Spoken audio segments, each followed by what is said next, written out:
보실 성경 말씀은 야고보서 1장 5절의 말씀입니다. 너희 중에 누구든지 지혜가 부족하거든 모든 사람에게 후히 주시고 꾸짖지 아니하시는 하나님께 구하라. 그리하면 주시리라. 아멘.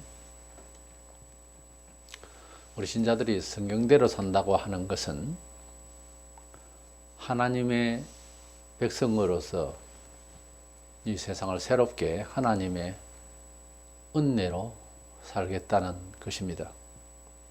우리가 예수님을 구주로 믿는다는 말 자체도 성경에 하나님께서 약속을, 언약을 하신 내용을 믿는다는 거예요. 성경에는 예수님만 믿는 법에 대해서 또 믿은 결과에 대해서만 아니라 예수님을 믿고 영생을 얻게 된 하나님 백성으로서 성도다운 삶이 무엇인지를, 세상을 살아가는 처세에 대해서도 여러 가지 윤리와 도덕에 대해서도 말씀을 다 해주고 있습니다. 근데 문제는 예수님을 구주로 믿는 것은 하나님의 언약대로 죄를 회개하고 예수님을 구주로 믿으면 되는데, 예수님을 구주로 믿고 난 뒤에 이 세상을 또 살아야 되니까 이 세상을 살아가는데도 하나님께서 도우시고 역사하시는 법을 쫓아서 믿어야 한다는 것이지요. 거기에는 성경대로 살아가는 지혜로운 하나님의 사상대로 살아가는 지혜를 우리가 발휘를 해야 되지 않겠어요? 그래서 성도의 삶의 지혜라는 주제로 말씀을 나누고자 합니다. 먼저 하나님의 성경 진리, 이 하나님의 성경 진리의 삶의 원칙, 인생의 목적, 기타 우리가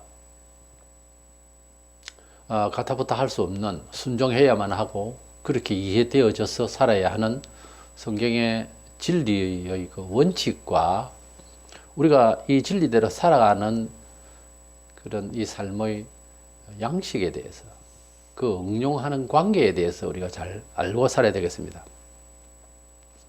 하나님 뜻대로 산다라고 하는 것은 두 가지로 뜻을 가지고 있습니다. 하나는 성경 진리의 성문화되어 있는 말씀의 내용 또는 교리대로 살아간다 그런 뜻이고, 또 하나는 그 말씀의 사상을 지니고 이 세상을 지혜롭게 선의로 하나님 뜻대로 그야말로 잘 살아가는 매 순간마다 매일마다 하나님의 뜻이 담겨져 있는 창의적이고 진보적이고 그리고 불신자들이 비교가 되어지는 그런 우월한 삶의 양식을 만들어내어지는, 또 그렇게 살아내는 그런 지혜가 발휘가 되어야 됩니다. 고린도서 13장 8절에 보면 우리는 진리를 거슬러 아무것도 할 수 없고 오직 진리를 위할 뿐이니, 이 진리를 위한다는 말은 성경의 원리대로 산다는 말이기도 하고, 또 성경이 가르치고 있는, 성경이 말씀하고 있는 사상을 담은 그런 삶을 표현한다는 거죠. 성경에서 우리가 지금 21세기에 살아가는 여러 가지 문화 양태가 구체적으로 하나씩 다 어떻게 살 것을 명한 것은 아니에요. 삶 자체에 대한 근본적인 도리, 또 근본적으로 사람이 어느 시대나 그렇게 살아내어야 하는 바른 도리 또는 품위, 이런 것들을 이제 교훈하시고 또 그렇게 명시하시고 하신 것이지, 각 동서고금이 다 다른데 그 시대의 가치, 그 시대의 문화 양식들이 우리로 하여금 가끔씩 혼란케 합니다. 어떻게 대처를 해야 되는지. 그것은 성경이 잘못이 아니고 성경을 읽고 하나님의 성령께서 도와주시는 지혜가 부족해서 그렇지 하나님 잘못이 아니에요. 이 시대에도 본래 그 정보가 없고 실력이 없으면 혼란스러워요. 뭐 갈등이 되고 하는 것도 자기 처세를 바로 해낼 수가 있는 지혜 있는 사람은 그렇게 많은 시간으로 갈등하고 헤매지 않습니다. 그렇죠? 그러니까 공부를 해야 되고, 그러니까 생각이 깊어야 되고, 그러니까 지혜로워야 된다는 거죠. 지혜롭지 못한 사람이 세상에 고민이 많습니다. 나태하고 생각이 없는 사람은 바보고, 그러나 열심히 살아가는 여러 가지 활동 영역이 있는 사람이 갈등이 많다고 할 때는 뭔가가 지금 조정이 잘 안 되고 있다는 거죠. 또는 그 갈등을 해소할 수 있는 실력이 지금 안 되어 있다는 그런 말이기도 합니다. 유아들이나 또 젊은이들이 잘 모르는 것을 경험을 통해서 여러 시행착오를 통해서 답을 가지고 있는 어른이 나서면 그 문제를 빨리 해결할 수 있는 일들도 많잖아요. 결국 그 말은 내가 가지고 있는 헤쳐나갈 수 있는 여러 지혜로운 방도가 아직까지 준비가 안 되면은 진보할 수가 없고 또 일을 정리해 나갈 수가 없죠. 이 모든 삶의 도전되어지는 문제가 되어지는 이런 것들을 다 해소해 나갈 수가 있고 창의적으로 다 만들어낼 수 있고 취급할 수가 있으려면 하나님께 기도하고 하나님께 지혜를 구해서 살라 하는 것입니다. 그것이 하나님의 뜻이요. 또 성도가 이 세상을 살아가는 데에 적극적으로 해내야 될 그런 삶의 태도이자 하나님 말씀대로 살아간다는 그런 행위를 표현할 수 있는 근거가 되는 거예요. 그래서 그 지혜를 받아야 되는 것입니다. 그래서 진리는 하나님께서 그리 살라고 하는 명제로서 절대적인 어떤 원칙이고요. 그 원칙을 적용해 나가는 데 있어서는 우리의 지혜가 필요하다는 것을 생각해야 됩니다. 두 번째로는 진리를 쫓아서 산다고 할 때에 우리가 하나님의 말씀의 구절을 읽고 그 말씀대로 살아간다는 말이기도 하지만은 우리가 사사건건 성경에 하나하나 어떻게 생활을 컨트롤해 나가야 될 그런 공식이나 이런 것은 안 되어 있습니다. 거기에는 진리를 응용해 나가는 어떤 지각이 있어야 되잖아요. 그것은 성령님께서 역사를 하신다는 거죠. 때문에 지식이 있든 없든 예수를 처음 믿었든 나중 믿었든 하나님의 말씀을 우리 삶의 이유와 목적과 기초로서는 삼는데 그 하나님의 말씀대로 살아간다고 하는 것은 똑같은 입장이에요. 거기에는 누구나 남녀노소 불문하고 어느 시대 사람이든지 성령님의 지각을 동원을 안 하면 하다못해 예수님을 구주로 믿는다는 이 근본적이고 또 중요한 구원을 받는 일에도 성령님이 역사하시지 않으면 하나님께서 그렇게 말씀하시고 약속하신 것이 내게 적용되는 데 있어서 그 역사를 성령께서 안 하시면 안 믿어지는 겁니다. 그래서 영생을 믿는다는 말은 성령을 받았다는 말과 같은 격인데 성령님이 주시는 사생활의 지각을 전혀 못 받는다는 것은 이건 조금 앞뒤가 안 맞는 말이에요. 성령을 통해서 예수님이 구주인 것을 알게 돼요. 고린도서 12장 3절에 성령으로 아니하고는 누구든지 예수를 주시라 할 수 없다. 그러니까 성령으로만이 하나님의 아들 예수 그리스도를 우리 세상에 주셔서 믿으면은 속죄 안 받고 영생을 주겠다고 하신 하나님의 언약이 이해가 되어지고 믿어지고 그것이 사실화됩니다. 그것은 성령님이 역사를 하셔야 돼요. 이론적으로 아무리 하나님의 말씀을 읽고 이해한다 하여도 성령께서 그러함에 대한 인식을 우리 마음속에서 감동하지 않으시면 안 믿어지는 거예요. 그러니까 예수 안 믿는 사람으로서 성경을 아는 사람이 많이 있습니다. 또는 예수님이 하나님의 아들인 것을 좀 희미하지만 그렇게 인정을 하려고 하는 사람도 많이 있어요. 그런데 왜 예수를 생명의 주님으로 못 믿느냐? 성령께서 역사를 안 하셔서 그래요.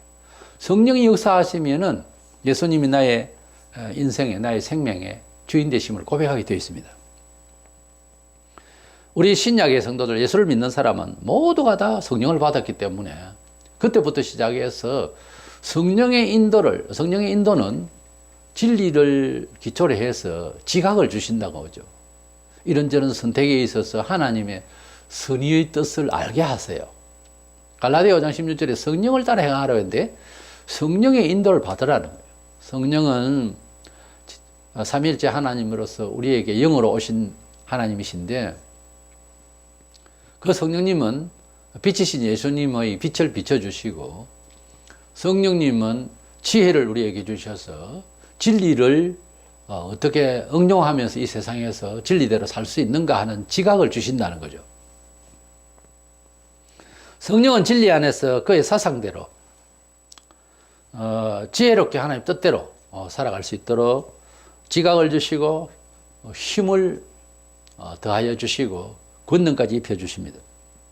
디모데후서 3장 15절에 보면 성경은 우리에게 구원을 주신다 이런 것에 말씀이 안 돼 있고 성경은 우리에게 구원의 지혜를 주신다 그렇게 돼 있어요. 그렇기 때문에 성경 자체를 읽고 암송을 한다고 구원을 받았거나 지혜롭게 세상을 살아갈 수 있는 건 아닙니다.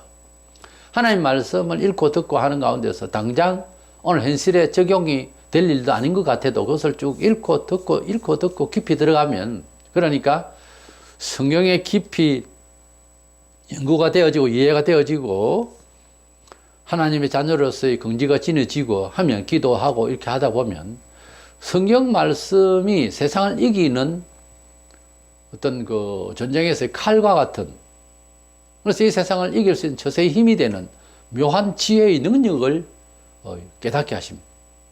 그래서 결국은 그 지혜가 내 몸에, 내 손에 잡혀서 사는 것이 아니라 그 지혜로 말미암아서 그 말씀 안에 순종해 나가고 그 성령님의 지혜를 쫓아서 살아갈 때에 이구동성으로 딱 그것은 신앙인의 그렇게 사람들이 삼자가 그렇게 말하여도 내가 주를 따라가고 삶을 살아갈 때는 성령께서 인도하셨어.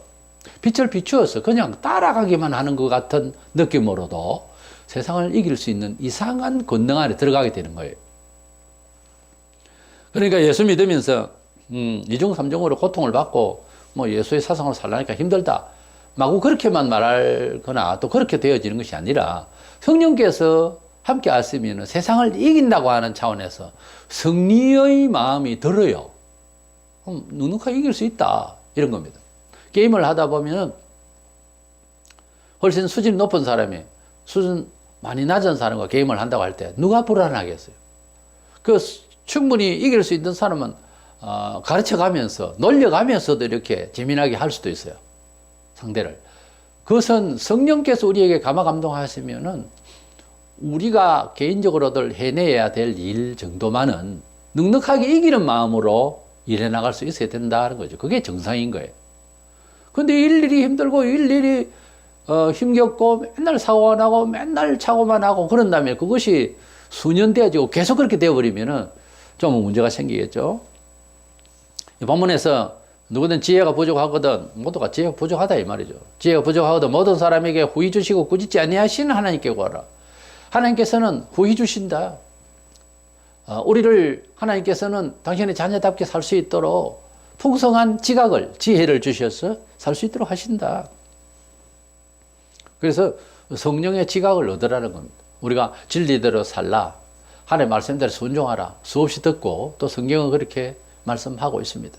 그러면서 성경은 다시 보면은 지혜를 구하라고 하고 있습니다. 우리가 기도할 때에 배고프면 떡을 주세요, 밥을 주세요, 그것도 중요하지만은 어떻게 하면 떡을 먹고 밥을 먹을 수 있는지, 어떻게 하면 옷을 입고 살 수 있겠는지, 그거에 대한 지혜도 구해야 됩니다. 그 유대인들이 저는 속담 중에서 누가 생선을 달라면 생선을 줄 것이 아니고 고기 잡는 법을 가르쳐 주라 그런 말이 있죠. 처음 이제 주는 고기는 이제 배고프니까 그래서 먹고 싶어서 먹었는데요.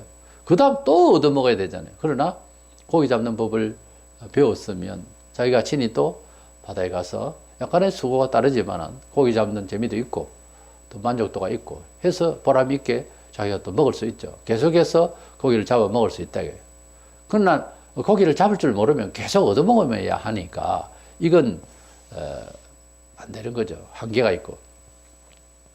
우리가 하나님의 말씀대로 산다고 하는 것은 그와 같이 성령께서 지각을 주셔서 지혜를 주셔서 이를 하나씩 하나씩 처신해 나갈 수 있는 그런 힘을 얻어야 된다는 거죠. 에베소 1장 18절에 보면 너희 마음의 눈을 밝히사 그의 부르심의 소망이 무엇이며 성도 안에서 그 기업의 영광의 풍성함이 무엇이며 이런 것들을 알게 하시기를 구한다고 그랬어요.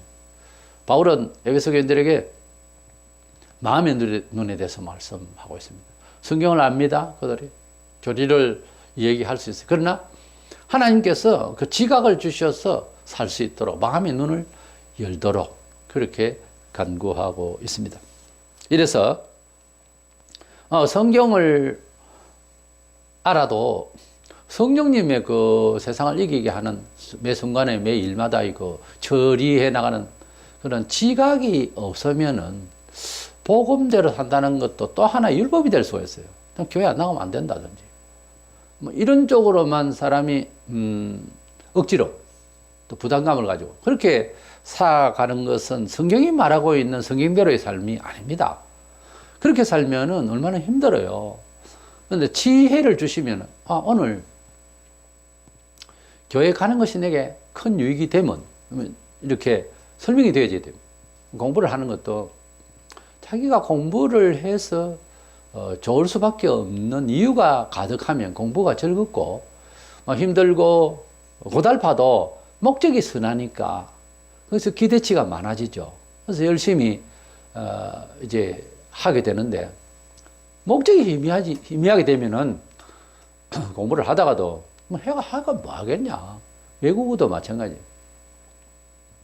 내가 꼭 그 외국 현지에 가서 사용해야 될 그 어떤 문제가 확실하면은 3년을 공부할 것을 3개월 만에 눈에 불을 켜고 할지 모릅니다. 암기력도 더 뛰어날 수가 있어요. 발등에 불이 떨어지면 다 해내듯이 그렇게 정신을 바짝 차리는 것도 환경적인 요소 이유가 분명해지면은 거기에 따르는 본인이 가지고 있는 정기도 더 일어날 수가 있어요. 우리가 하나님 말씀을 따라서 산다고 하는 것은 지혜가 동원이 안 되면은 또 하나의 신약 교회적인 율법자가 되어서 교회 자체를 나가야만 한다는 부담감으로 나가는 것은 그건 신앙이 아니잖아요. 나가는 것이 내게 행복이고 나가는 것이 예배하는 것이 하나님 앞에 내가 바로 사는 것이고 또 직간접으로 좋더라 삶에 훨씬 유익하더라 하는 것까지도 동원이 돼야 되는 거예요. 그래야 계속 예배가 좋아질 것 아닙니까? 지각이 생겨나면은 창의적인 삶을 또 만들어낼 수 있고 성령께서 뇌를 열어서 정말 환하게 이해할 수 있는 그런 시대 역사적인 판단도 옳게 할 수가 있는 겁니다. 성도는 이런 시대에 이렇게 바로 살아야 된다. 남들이 다 그런 식으로 살아도 이건 아니다. 이것은 옳다. 이런 것이 생깁니다. 뭐 성경의 지각을 가지고서 뭐 성경에 여러 가지 말씀이 있어도 성경이 있는 대로 이렇게 그대로 적용하려면은 응용의 어떤 구체성이 없잖아요. 그것은 성령께서 역사를 하세요. 성경을 알아도 그래서 성경을 알고 성경을 믿고 교회를 열심히 다니는 사람이라도 너무 이제 고립된 마음, 그야말로 종교 냄새만 나는 이런 사람이 되면 유연하게 이 세상을 접하거나 또 어떤 일에 있어서 공중 도덕에 대해서도 어떤 것이 더 좋겠다 안 좋겠다 이런 그 구별이 안 되는 거죠. 가령 신자들이 요즘 애완용 개를 많이 키우는데 애완용 동물을 키우는 데 있어서도 자기 혼자 어떻게 키우는 재미로 살지 모르지만 공중이 모여있는 뭐 큰 매장이라든가 공원 이런 데 개를 끌고 다니면서 그 똥도 제대로 치우지도 않는 이런 것을 보면서 그 많은 사람들 가운데서 개를 한 마리 다르고 몇 마리씩 끌고 다니 그게 무슨 큰 자기 자랑인 줄 아는데 자기 혼자의 즐거움일지 모르지만은 그것은 공중도덕이 안 맞습니다. 모든 사람이 같이 움직이는 데는 개를 싫어하는 사람도 있고 또 거추장스럽게 그렇게 개의 목줄을 길게 해가지고 그렇게 다니면은 다른 사람이 해를 주잖아요. 교인이 그것을 알지 못한다고 하는 것은 예수를 믿는 사람 아니에요. 예수를 믿으면은 아주 기본적으로 남에게 잘하게 되어 있습니다. 해를 끼치지 않아요. 그게 이해가 안 되면서 성경 구절을 외우면 뭐 하겠습니까? 우리가 성도로서 삶을 살아가는 지혜에 있어서 처세에 있어서 어떤 경우에는 오른쪽이 사회적으로 뭐 직업 관계에서 돈이 많고 훨씬 돈 벌기 쉽고 왼쪽은 돈도 적고 벌기가 좀 힘들다. 그러나 대신 여기는 주일 성수를 할 수 있고 여기는 예배를 드릴 수가 있고 가령 내가 신앙생활은 더 자유롭다. 자, 이것이 있고 신앙생활은 좀 부족하지만 여기에는 돈을 좀 많이 벌 수 있다. 그 A와 B를 두고 갈등을 하게 되어 있습니다. 지각이 넘치는 사람은 갈등도 안 해요. 0.1초도 안 걸립니다. 성령님이 어느 쪽으로 선택하게 하겠어요? 돈을 선택하게 하겠어요? 그럼 성령님보다 그대가 지혜롭단 말입니까? 돈 많고 신앙생활은 좀 돈독하게 할 수는 없어도 이쪽이 편하다. 커진 거리로 가게 돼 있어요. 근데 육신은 편할지 몰라도 영혼이 망합니다. 망해요. 이러니까 우리 매사에 하나님의 뜻을 물어가면서 집을 사는 일, 결혼하는 일, 심지어 잠시 오늘 하루 나들이 하는 일까지도 성령께서 지각을 주셔야 돼요. 어떤 경우에는 따져서 거부할 때도 있지만은 또 어떤 경우에는 오리를 가자면 심리를 가줄 수도 있는 것이고요. 또 어떤 경우에는 오른쪽으로 가자고 해도 오른쪽은 아니라고 성령께서 가르치면 왼쪽으로 가야 되는 거고. 그래서 성령께서 어떻게 지각을 주시느냐에 따라서 행동을 한다고 하는 것은 또 다른 성령적으로 살아간다고 하는 성도의 삶의 처세라 이 말이에요. 그래서 이 지혜는 성경 구절에 하나하나 이렇게 찾아서는 없어요. 동쪽으로 가야 될지 서쪽으로 가야 될지 개인적인 상황은. 그때는 하나님께 기도해서 구하라 했으니까 기도해서 지혜를 구해서 잘 살아갈 수 있도록 이렇게 신령한 지각을 항상 간구하는, 그래서 범사에 착오가 줄 수 있도록 하고 성공적으로 잘 살아낼 수 있는 저와 여러분 되시기를 축원합니다.